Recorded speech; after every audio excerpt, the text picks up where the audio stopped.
যে গণ অভ্যুত্থান ঘটেছিল, সে গণ অভ্যুত্থানের যে স্পিরিট এবং যে আকাঙ্ক্ষা, ঠিক ওই সময়ে 5 আগস্টে বসে আমরা যে আকাঙ্ক্ষা নিয়ে বাংলাদেশকে চেয়েছিলাম, ওই আকাঙ্ক্ষার একটা পেপার ওয়ার্ক আমাদের থাকা দরকার, একটা দালিলিক প্রমাণ থাকা দরকার। সেই দালিলিক প্রমাণটা হচ্ছে জুলাই ঘোষণাপত্র।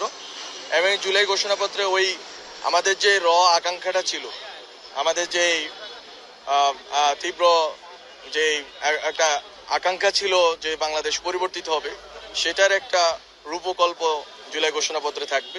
এবং এই ঘোষণাপত্র আসলে সবগুলো দলের সিগনেচারের প্রয়োজন হবে কিনা আমরা জানি না এখনো। আমরা মনে করি যে মূলত যেই ব্রড বিষয়গুলোতে সব দলের কনসেনসাস আছে, ঐকমত্য আছে ঐতিহাসিক এবং ভবিষ্যৎ বাংলাদেশের জন্য, সেই বিষয়গুলো এখানে সন্নিবেশিত অলরেডি হয়েছে। এবং আশা করি যে 5 আগস্টের মধ্যে আপনারা দেখতে পাবেন, আজকে হয়তো ঘোষণা হবে যে 5 আগস্টে বা এর আগেও হয়তো জুলাই ঘোষণাপত্র ঘোষিত হতে যাচ্ছে। এবং জুলাই ঘোষণাপত্রের মাধ্যমে এই জুলাই গণ অভ্যুত্থান যারা করেছেন, যে ছাত্র জনতা, তারা তাদের একটা ডিক্লারেশনের মাধ্যমে একটা দালিলিক প্রমাণ থাকবে যে আসলে আমরা কোন কোন অ্যাসপাইরেশন এবং কোন কোন ঐতিহাসিক পরিস্থিতির কারণে এখানে এসে উপনীত হয়েছিলাম, জুলাই গণ অভ্যুত্থান কেন সংগঠিত হয়েছিল এবং আমরা কোন দিকে আমরা যাত্রা করতে চেয়েছিলাম।